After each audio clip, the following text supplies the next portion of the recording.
Assalamualaikum warahmatullahi wabarakatuh. Alhamdulillahi rabbil alamin. Wassalatu wassalamu ala ashrafil anbiya wal mursalin sayyidina wa maulana Muhammadin wa ala alihi wa sahbihi ajma'in wa ba'd. Ahbabana fillah, dalam riwayat yang diceritakan oleh Sayyidina Ibnu Abi Mulaikah radhiyallahu ta'ala anhu, beliau berkata, rubbama saqata khitamu ba'iri Abi Bakrin Siddiq radhiyallahu ta'ala anhu fanazala min ala ba'iri. Terkadang pecut ontak Sayyidina Abu Bakar radhiyallahu ta'ala anhu terjatuh, maka beliau tidak segan untuk turun dari ontanya kemudian mengambil sendiri dengan tangannya. Ada yang berkata kepada Sayyidina Abu Bakar, ya Khalifata Rasulullah, kenapa engkau tidak meminta tolong kepada orang yang ada di bawah untuk mengambilkan untukmu sehingga engkau tidak perlu payah-payah turun dari ontamu? Sayyidina Abu Bakar kemudian menjawab, inna hibbi amarani alla as'alan nasa syai'an.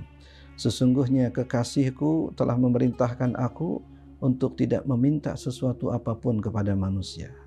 Kekasih yang dimaksud oleh Sayyidina Abu Bakar radhiyallahu anhu adalah baginda Nabi sallallahu alaihi wasallam.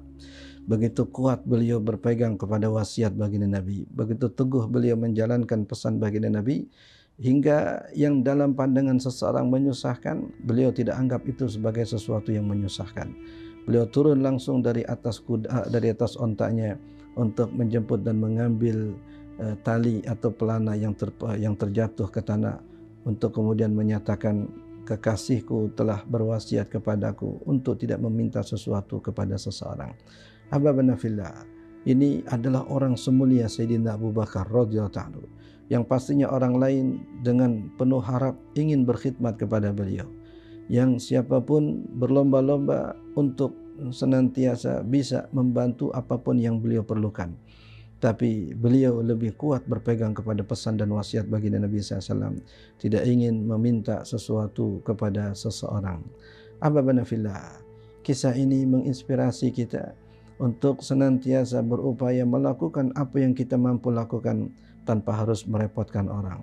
Ini juga pesan baginda Nabi SAW kepada Sayyidina Abdullah bin Abbas radhiyallahu ta'ala anhuma, idza sa'alta fas'alillah wa idza ista'anta fasta'in billah.